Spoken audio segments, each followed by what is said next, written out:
అవినీతితో జగన్ బంధం పెనవేసుకుపోయింది. అక్రమాలు, అవినీతి తోడులేని జగన్ను ఊహించడం కూడా కష్టమే.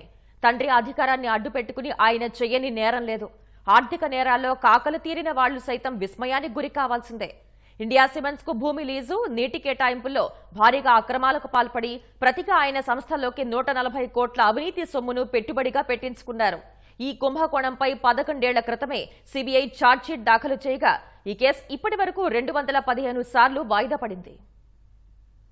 వైఎస్ ముఖ్యమంత్రిగా ఉన్నప్పుడు తండ్రి అధికారాన్ని అడ్డుపెట్టుకుని జగన్ చేసిన పాపాలు అన్నీ ఇన్ని కావు. ఇండియా సిమెంట్స్ కు అనుచిత లబ్ధి చేకూర్చారు. ఉమ్మడి కడప జిల్లాలో భూమి లీజు పొడిగింపుతో పాటు తెలంగాణలోని రంగారెడ్డి, నల్గొండ జిల్లాల్లో ఉన్న 2 కంపెనీలకు నీటి కేటాయింపుల వ్యవహారంలో ఇండియా సిమెంట్స్ కు లాభం చేకూర్చారు. ఫలితంగా జగన్ సంస్థలైన భారతీ సిమెంట్స్, జగతి పబ్లికేషన్స్, కార్మెల్ ఏషియా హోల్డింగ్స్ లోకి 140 కోట్ల పెట్టుబడులు ప్రవహించాయి. ఈ వ్యవహారంపై సిబిఐ 2011 ఆగస్టు 17న ఎఫ్ఐఆర్ నమోదు కాగా 2013 సెప్టెంబర్ 10న అభియోగపత్రం దాఖలు చేసింది. నిందితులుగా జగన్ A1, వి విజయసాయిరెడ్డి A2, ఎన్ శ్రీనివాసన్ A3తో పాటు అధికారులు, సంస్థలను కలిపి 9 మందిని చేర్చింది. ఈ కేసు ముందుకెళ్లకుండా నిందితులు ఏకంగా 215 సార్లు వాయిదాలు తీసుకున్నారు.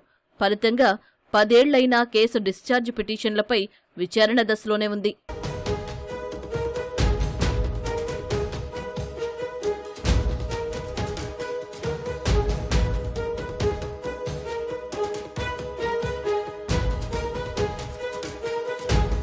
వైఎస్ సొంత జిల్లా నుంచే జగన్ దందా మొదలుపెట్టారు.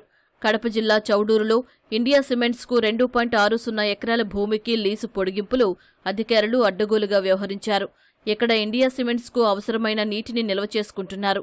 20 ఏళ్ల పాటు ఉన్న లీజు 2003 నాటికి ముగిసిపోవడంతో 75 ఏళ్ల వరకు రెన్యువల్ చేయాలంటూ 2003 జూన్ 30న ఇండియా సిమెంట్స్ సంస్థ కడప కలెక్టర్ను కోరింది. నిబంధనల ప్రకారం లీజును 5 ఏళ్ల వరకు పొడిగించవచ్చని కలెక్టర్ 2006 ఫిబ్రవరి 2న దరఖాస్తును సీసీఎల్ఏకు పంపించారు. లీజు పొడిగింపు గరిష్టంగా 25 ఏళ్లకు మించరాదనే నిబంధనను గుర్తు చేశారు. ఇక్కడే నాటి రెవెన్యూ శాఖ ముఖ్య కార్యదర్శి శామ్యూయల్ చక్రం తిప్పారు. అప్పటి రెవెన్యూ మంత్రి ధర్మాన ప్రసాదరావు నుంచి 5 ఏళ్ల పొడిగింపునకు అనుమతి తీసుకుని సీఎం వైఎస్ అనుమతితో మంత్రిమండలికి డ్రాఫ్ట్ మెమొరాండం సమర్పించారు.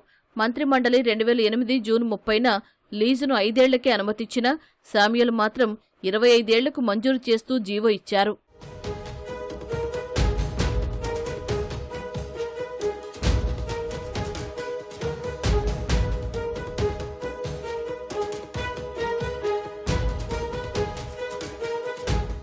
ఉమ్మడి రంగారెడ్డి జిల్లాలో ఉన్న విశాఖ సిమెంట్స్ ను 2007లో ఇండియా సిమెంట్స్ కొనుగోలు చేసింది.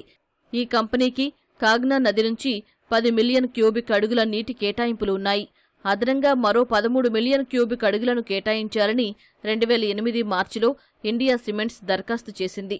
దస్త్రాన్ని పరిశీలించిన అధికారులు పాత సంస్థ వాడుకున్న నీటికి రాయల్టీ చెల్లించలేదని, అదనపు కేటాయింపుల ప్రతిపాదన రాష్ట్రం వాడుకోవలసిన 6 టీఎంసీలకు మించరాదని, ఎంతకాలం నీటిని కేటాయించాలన్న విషయమే లేదని, సిఈ, అంతర్రాష్ట్ర నీటి వనరుల మండలి పరిశీలనలు లేవని అభ్యంతరాలు తెలిపారు.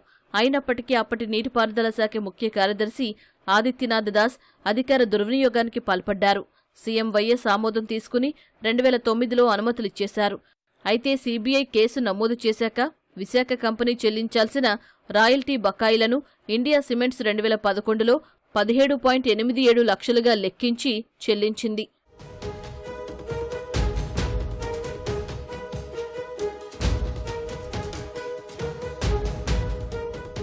నల్గొండ జిల్లాలో రాశి సిమెంట్స్ ను సైతం 1998లో ఇండియా సిమెంట్స్ కొనుగోలు చేసింది.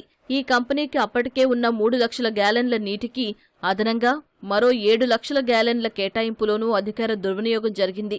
2007లో రోజుకు 3 లక్షల గ్యాలన్ల నీటి వినియోగానికి ఏడాదికి 1.62 లక్షలు రాయల్టీ చెల్లించేలా ఇండియా సిమెంట్స్ ఏడాది కాలానికి ఒప్పందం చేసుకుంది. అయితే అంతకుముందు ఎప్పుడూ ఇండియా సిమెంట్స్ రాయల్టీ చెల్లించిన దాఖలాలు లేవు. అదనపు నీటి కేటాయింపులకు మార్గాన్ని సుగమం చేయడానికే 1979లో ఇచ్చిన కేటాయింపుల గడువు ముగిసిన 28 ఏళ్ల అనంతరం ఈ ఒప్పందం చేసుకోవడం విశేషం. ఇది జరిగిన నెల రోజులకే 7 లక్షల గ్యాలన్ల నీరు కావాలని కోరడం, సీఎం వైఎస్ ఆమోదంతో 2008 జులైలో రోజుకు 10 లక్షల గ్యాలన్ల నీటికి అనుమతినిస్తూ జీవో జారీ అయింది. బెంగళూరులోని జగన్ కంపెనీల కార్యాలయం నుంచి సీబీఐ స్వాధీనం చేసుకున్న హార్డ్ డిస్కును సీఎఫ్ఎస్ఎల్ ద్వారా విశ్లేషించగా జగన్ కంపెనీల్లోకి నిధులు వచ్చిన గుట్టు రట్టయింది. దీని ప్రకారం 2007 జనవరిలో రఘురాం సిమెంట్స్ కంపెనీ ఏర్పాటుకు ప్రాథమికంగా 465 కోట్లు అవసరమవుతాయని జగన్, విజయసాయిరెడ్డి కలిసి అంచనా వేశారు. ఇందులో జగన్, ఆయన గ్రూపు 9.71% అంటే 45 కోట్లు పెట్టాలని నిర్ణయించారు.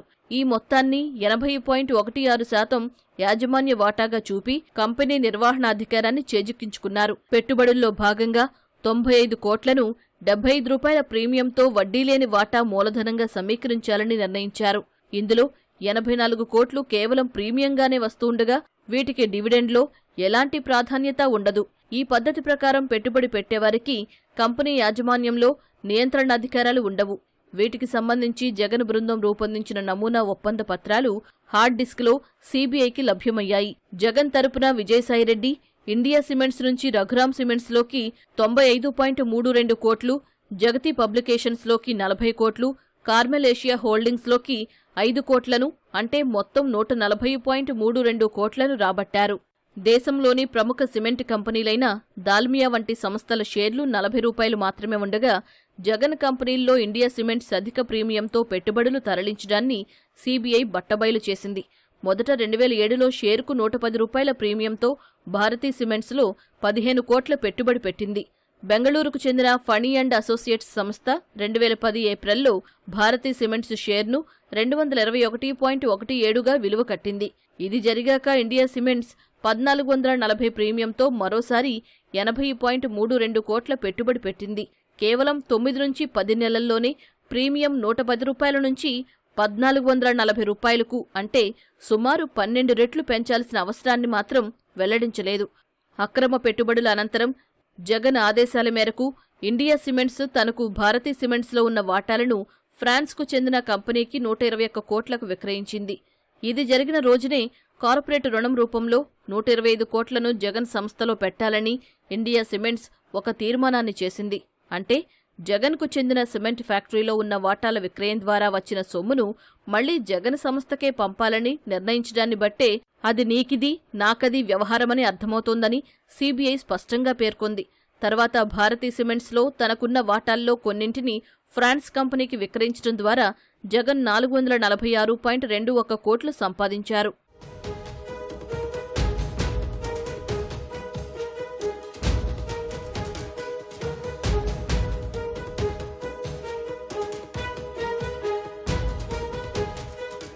ఇండియా సిమెంట్స్ అక్రమ పెట్టుబడుల వ్యవహారంపై సీబీఐ నమోదు చేసిన కేసు విచారణ 10 ఏళ్లలో 215 సార్లు వాయిదా పడింది.